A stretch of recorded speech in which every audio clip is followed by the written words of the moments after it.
I have lived at the church most of my life. It's been here longer than anyone can remember, sitting up on the hill like it's watching over the town. People call it abandoned, but it's not. The brothers live here. They wear the robes and say the prayers, but they're not like the ones you see on TV.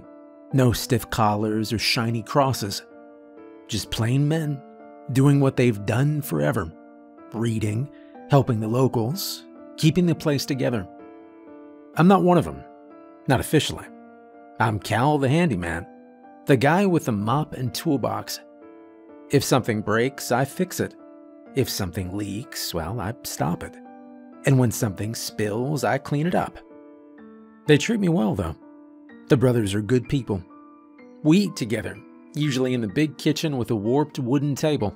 Marty, the cat, always hops up next to me, pawing at my plate. He's a scrappy thing, gray with a torn ear, but he's mine as much as he's anyone's. He showed up one day years ago, and now he's just here, like me. When the tourists come, I blend in. They ask dumb questions, like why aren't there any stained glass windows? The brothers always answer politely, but I keep quiet. I'm not much for talking to strangers. It's the nights that are different. During the day, the church looks like any other old place. Cracked stone walls, vines climbing up the sides, weeds poking through the courtyard bricks. The kind of place where you take a picture, call it historic, and move on. But when the sun goes down and the last car rolls away, everything changes.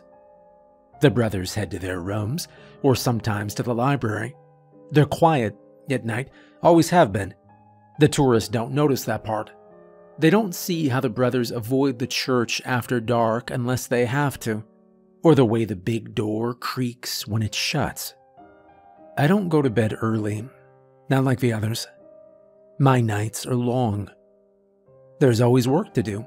Sweeping out the old hallways, fixing a latch that comes loose, or checking the little storeroom under the stairs.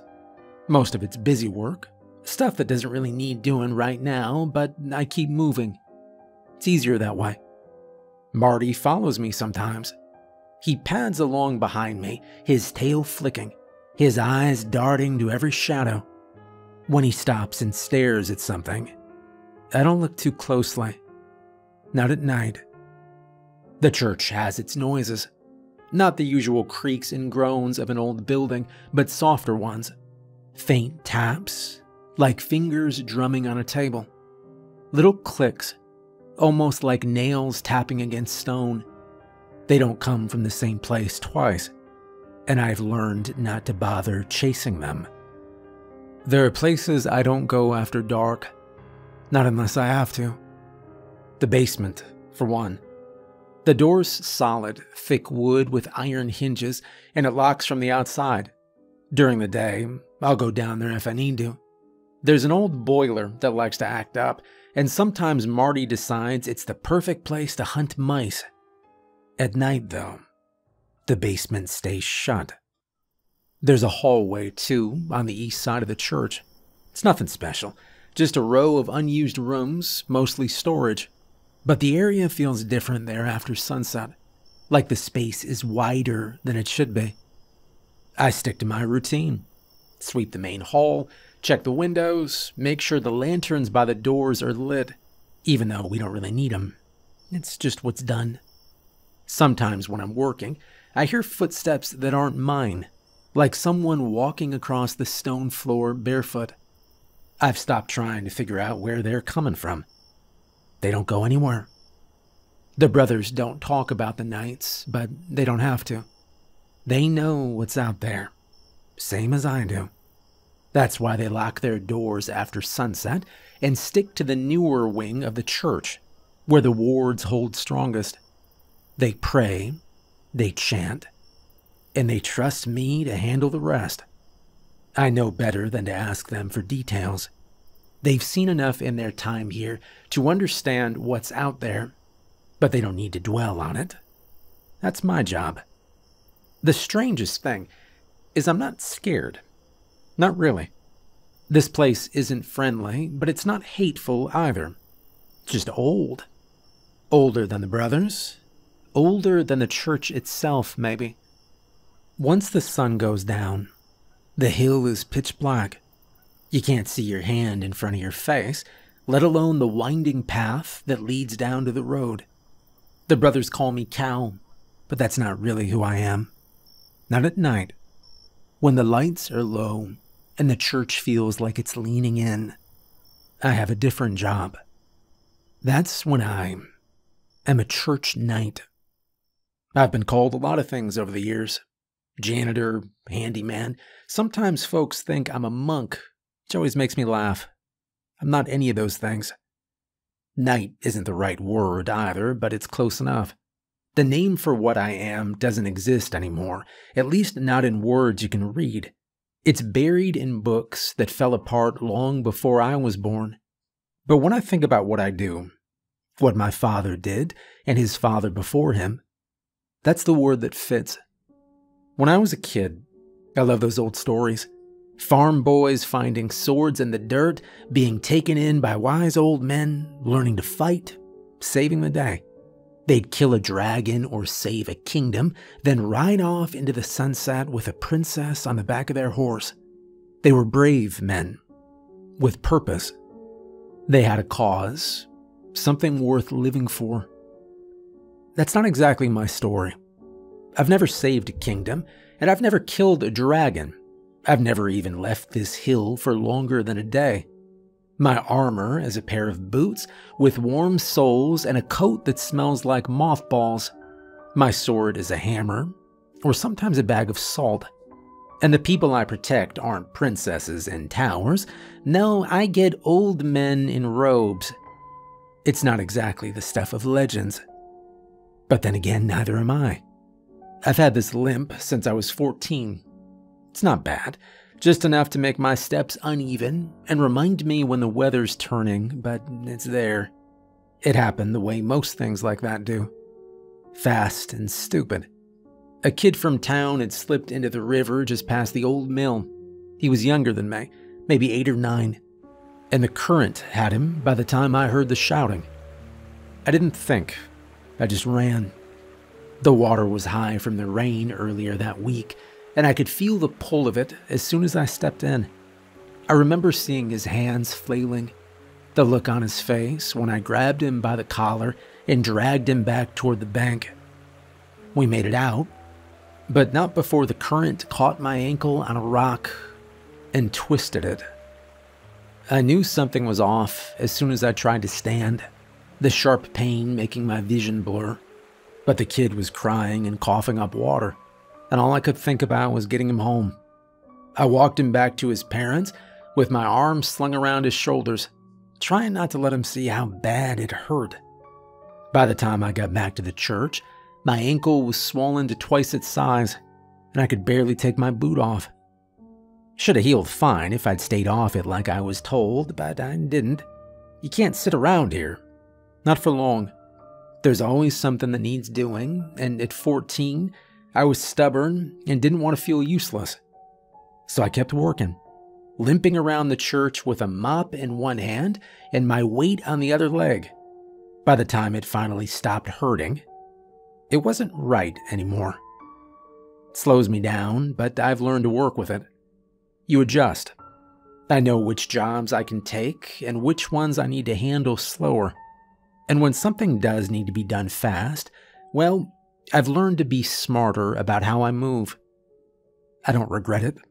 That kid's alive, and that's worth more than a perfect ankle. Now about the church. It's not normal. Neither is the town, if I'm being honest. It looks normal. Rows of houses, a little main street, a bakery that smells like cinnamon rolls in the morning. People live their lives here like they would anywhere else. But there are things they don't see. Things they can't explain. When everyone goes to bed, that's when my real work starts. I go to the cathedral first.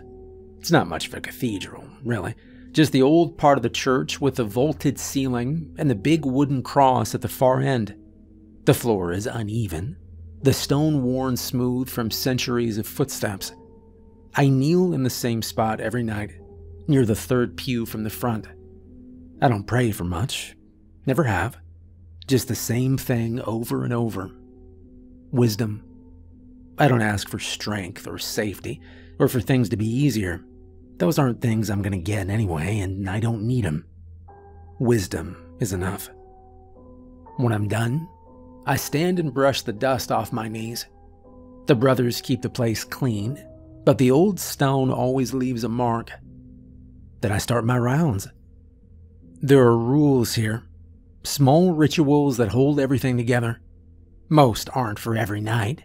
Some only come into play when things go wrong. But there are a few I follow without fail. The first stop is the windows. Each one has a line of salt running along the sill. Not a lot, just enough to keep anything from crossing over. I run my hand along the salt to make sure it hasn't been disturbed. If it has, I'll pour a little more from the pouch I carry. Next is the kitchen. It's a cozy little room with a big stone hearth and pots hanging from hooks in the ceiling. I check the mint leaves on the counter. There's always a little bundle of fresh ones tied together with twine. The brothers know exactly why the mint leaves are here. They understand how important my job is, just like theirs, and they respect the things I do, even if they'd rather not talk about them. Now, the mint leaves are very important. We put them under our pillows to keep demons out of our dreams. And in a place like this, that is no small thing. I open the cupboard and make sure there's a fresh bundle waiting to replace the old one when it wilts. I've been growing mint in a little garden behind the church for years. Very easy to grow, actually. It's always there when I need it. The basement door is next. I keep onions hanging above it, tied in pairs with thick string. Most of the time, they just sit there, drying out and collecting dust. Once a month, I take them down and replace them with fresh ones. You can't touch them with your bare hands, though. That's important. Onions soak up hexes like a sponge. If you touch one that's been hanging for too long, you might as well be wringing the hex out all over yourself. The back entrances get onions too. One above the door to the garden, one above the little side gate. Anywhere someone or something might try to come in. The copper spoons come next. There's a drawer full of them in the kitchen, tucked in the back where the brothers won't grab them by mistake. They know their purpose and wouldn't use them for anything else. I take each spoon out and polish it with a cloth until it shines. It's a tedious chore, but it has to be done. Copper spoons are good at neutralizing minor curses. You eat soup with one, and whatever was cast on you in the last day or so just fades. It's not perfect, but it helps. The last thing I do is check the bag of mustard seeds. I keep it in the storeroom under the stairs, tied shut with a strip of leather. Mustard seeds are useful for one thing: keeping swamp monsters out. Scatter a handful at the edge of a wet bog and they will not cross it. Every rule has its purpose, whether I use it every night or only when the moment demands it. When all that's done, I go back to the main hall and sit for a while. Sometimes Marty climbs into my lap and purrs away. Other times he just sits nearby, watching me with those sharp green eyes of his. The church is quiet by then, and so I sit, and I wait. I was sitting in the main hall, running my fingers through Marty's fur, when I heard the creak of footsteps behind me. I looked over my shoulder and saw the glow of an oil lamp moving closer. Brother Jason came into view, holding the lamp in one hand and leaning on his walking stick with the other. He's one of the oldest brothers here, but he carries himself like someone who's still got plenty left to do. His joints might slow him down, but his mind is as sharp as ever. "Shouldn't you be asleep?" I asked. "Shouldn't you be working?" he replied. "I am working, just taking a break," I said, holding up the rag I'd been using to polish the copper spoons earlier. Jason chuckled as he shuffled over to one of the benches near me. He set the lamp down on the table and eased himself onto the seat with a soft grunt. Marty lifted his head at the sound, but didn't move from my lap. "You've been keeping up with the wards?" Jason asked. I nodded. "Yeah, salt's fine, onions are fresh, mint's stocked. Everything's ready," I said. Good. With the full moon coming up, we'll need it all in place," he replied. I didn't say anything right away. Instead, I scratched behind Marty's ears, listening to the soft rumble of his purring. The full moon. Most of the time, my job doesn't involve fighting. The wards, the rituals, the little precautions, they're usually enough. But on nights like the ones coming, when the moon is high and full, things are different.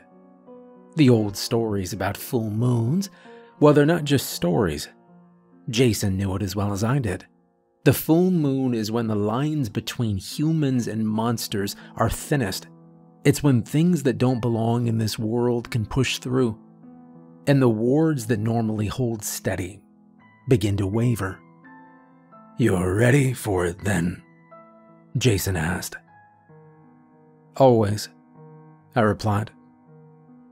Jason gave me a small smile. He'd seen enough full moons in his time to know that no amount of preparation made them easy. "You don't have to stay up with me," I said. Jason picked up the lamp and held it in his lap, his fingers tracing the edge of the glass. For a while, neither of us spoke. "Do you ever get tired of it?" "Tired of what?" I replied. "This life, staying here, doing what you do, night after night, year after year," he said. I thought about it for a moment. Wasn't the first time someone had asked me that, though it was the first time Jason had. No, it's not a bad life. Not an easy one, but not bad," I said. Jason stood slowly, grabbing his stick in the lamp. He paused for a moment, looking down at me with an expression I couldn't quite place, somewhere between pride and worry. Then he turned and made his way down the hall, the light of the lamp growing smaller until it disappeared around a corner. Marty stirred in my lap, stretching before curling back up. I sat there for a little longer, staring at the worn stone floor and thinking about Jason's words. The full moon was coming, and I was ready. Most of the time I don't fight, but on those nights, I do. The days leading up to the full moon passed in a steady rhythm. I kept myself busy, checking the wards, replacing salt lines, and restocking the mint leaves. Everything had to be in place. Nights felt longer, quieter, as though the church was waiting. By the time the moon finally rose, the tension in the air wasn't just in my head. It was everywhere.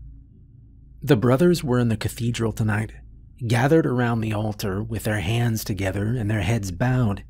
I could hear the faint hum of their voices, low and steady, carrying through the stone walls as they chanted. They always prayed during the full moon, their way of keeping the ward steady for as long as possible. It wasn't just faith. It worked. For a while, anyway. I didn't follow them. I never do. Instead, I stood in the library, the only source of light the little lantern I'd left burning on the table. The revolver sat in front of me. Wasn't much to look at if you didn't know what it was. Old, with a wooden grip worn smooth by countless hands. But if you looked closer, you'd see the details etched into the steel. The snapdragon flower on one side of the barrel, delicate but clear, and the cross on the other. Symbols of protection, symbols of death. It'd been kept in the church as long as anyone could remember, passed down through the generations for one reason and one reason only: to kill whatever the wards couldn't hold back. I opened the cylinder and checked the bullets inside. 3. That's all we had left. 3 chances. If I missed, there wouldn't be another shot. I took a deep breath, rolling my bad ankle out of habit. It'd been stiff all day, a dull ache that I knew would get worse as the night went on.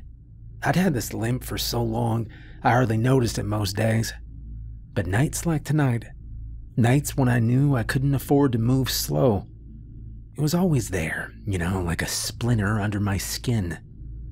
I slid the revolver into the holster strapped to my side and grabbed the lantern. The full moon was rising as I stepped outside, casting a pale light over the garden. The air was cold, sharper than it had been the day before, and the grass underfoot was damp with dew. The wards were still holding. I could feel it, the faint hum of protection that settled over the church. I walked the perimeter of the garden slowly, my eyes scanning the salt lines along the edges of the ground. They looked fine at first, but something felt wrong. The garden had always been the weakest point. It was where the earth had shifted over time, creating tiny cracks in the protection, places where the wards didn't settle as firmly as they should. Then I saw it. The salt lines were scattered, broken in places, like something heavy had stepped on them. The mint plants I'd carefully planted and replanted over the years were crushed, their leaves shredded and scattered across the dirt. Deep claw marks gouged into the ground near the edge of the garden, long and jagged, like something had been testing the boundary. There was a breach. I moved closer. The lantern's light caught on something in the distance. The creature stepped into view. It was massive, far bigger than any animal I'd ever seen. Its fur was dark and matted, clinging to its body in clumps, like it crawled out of a grave. The wards were still holding, but barely. I could feel the line between us, the invisible barrier that kept it from crossing onto the protected ground. But they were fading. I could see the tension in the creature's body, the way its claws dug into the dirt as it waited for a moment they would fail completely. Shooting it now wouldn't work. The wards kept things out, sure, but they also dulled any power within the boundary. A bullet fired within the wards wouldn't hit true, not with enough force to matter. I'd learned that the hard way years ago. I reached for the revolver, my hand brushing the smooth grip as I slid it free from the holster. I kept my eyes on the creature as I moved back toward the edge of the garden. I wasn't scared. I'd been through enough full moons to know what to expect. But I was nervous. I couldn't fight this thing head on. That much was obvious. It was faster, stronger, and far meaner than I'd ever be. That didn't matter. I'd never beat anything like this by charging straight at it. I didn't have to be stronger. I just had to be smarter. I backed into the main hall, revolver in hand, keeping my steps steady. The beast stayed at the edge of the garden, claws flexing in the dirt, its yellow eyes locked on me. It wasn't moving yet, but the wards wouldn't hold much longer. When they gave out, it would come for me. The main hall was my best chance. The pews were old but sturdy, and I dragged a few into place as quickly as I could. By the time I finished, my arms were burning and my breathing was heavier than I wanted it to be. I crouched behind the last one, revolver raised, and waited. The sound of claws scraping stone came first. Then the beast stepped through the doorway, its massive body lowering as it sniffed the air. The creature continued to search slowly, and I didn't wait. The revolver bucked in my hand as I fired, the first shot cracking through the hall. The bullet hit the stone wall behind the creature, splintering bits of rock into the air. I cursed under my breath as the beast flinched, then locked eyes with me again. If it'd been watching me before, Now it was hunting me. It started forward, stepping over the first pew with ease, its claws dragging across the wood as it climbed. I could feel the weight of its presence pressing down on the room. And then Marty darted out from the shadows. The cat leapt out at the beast, his claws out, sinking his teeth into the thick fur of its leg. The beast let out a low, guttural growl and shook violently, flinging Marty into one of the pews. Without thinking, I fired again. The second shot struck its shoulder, the silver burning into flesh, but it wasn't enough to stop it. The beast roared in pain, its body twisting as it turned to face me fully. Marty landed hard but got back up, his torn ear twitching as he let out a sharp yowl. He'd been through worse and wasn't going to back down now. "Marty, stay down," I said. He didn't listen, of course. He never did. The beast's attention snapped back to me. One shot left. My arms were steady, but my breath was shallow. My thoughts were spinning too fast, scattering in 100 directions at once, until something cut through. The memory hit me all at once, sharp and clear. I was 10, sitting outside the church with my head in my hands, angry at myself for spilling a bucket of water in the main hall. Brother Jason had found me there, sat down beside me, and waited a long time before he said anything. When things feel too big, when they're so big you don't know what to do, just breathe, one breath at a time, and the rest will follow. I looked at him, confused. "That's it?" I'd asked. "That's it. Just breathe." Standing there now, revolver in hand and the beast just feet away. I could hear his voice clearly. So I breathed. Slow, even breaths as I backed up, one after another. I lined up the shot carefully, my finger brushing the trigger. The weight of the revolver felt lighter now, like it was almost an extension of me. And then I waited. The beast lunged over the last pew, its jaws open wide, snapping so close I could feel the rush of its movement against my face. I pulled the trigger. The revolver roared, the silver bullet punching straight into its chest. For a split second, the creature froze midair, a howl tearing out of its throat. Then it crashed to the floor, its body shaking violently. The silver burned through it quickly. Bit by bit, it fell apart. The thick fur and mangled skin disintegrated into ash, leaving nothing behind, not even a stain on the floor. And it was gone. I lowered the revolver. My arms ached, my legs felt heavy, but I leaned against one of the pews to steady myself.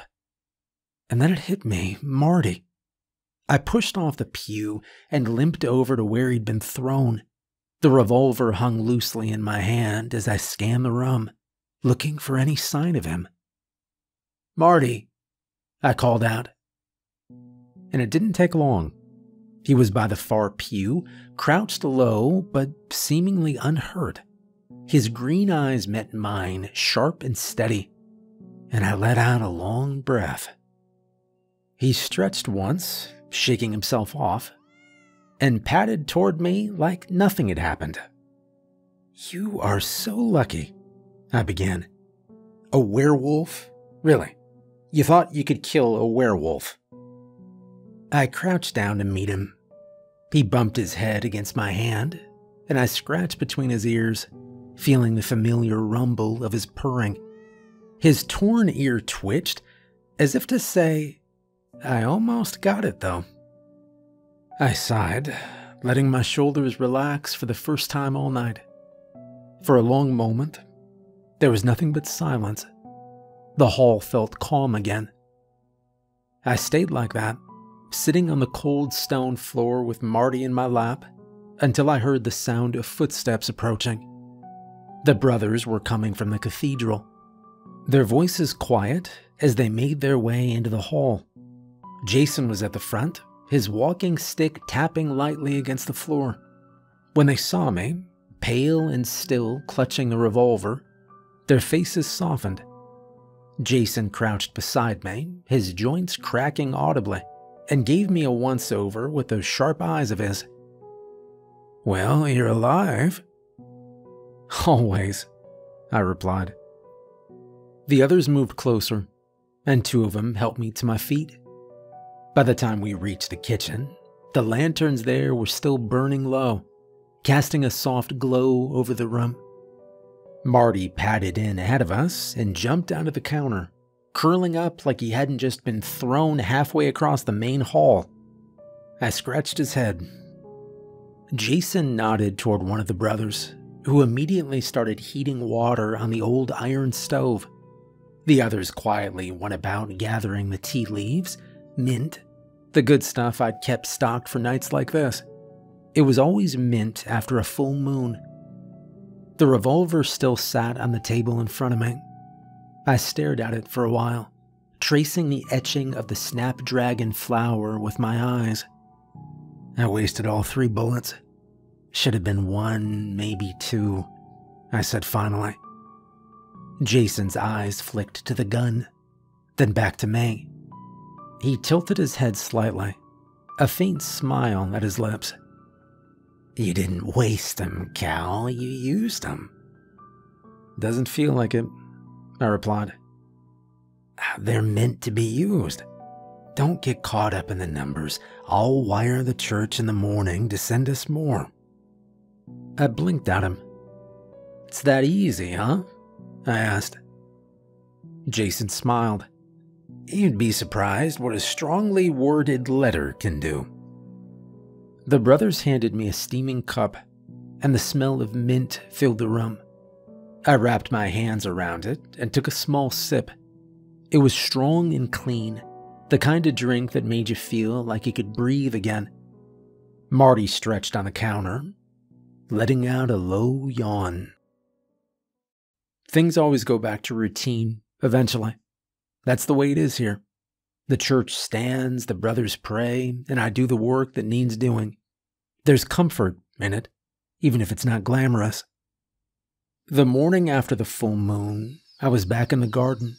The salt lines needed to be redone, and the mint plants were a mess, trampled and torn from the night before. I crouched low to clear out the broken stems and dig fresh rows in the soil. Marty sat on the stone wall nearby, watching me with his torn ear twitching now and then. For me, the days always blur together after a full moon. I check the wards, repair what's broken, and prepare for the next time. There's always a next time. I'm not as young as I used to be. I can feel it more with every passing year. The way my knees ache when I'm climbing the stairs, the way my ankle stiffens when the weather turns cold. Nights like last night take more out of me than they used to, and the mornings don't bring the same energy they once did. Someday, I'll have to find someone younger to take my place. But not yet. For now, I'm still here, and I have work to do.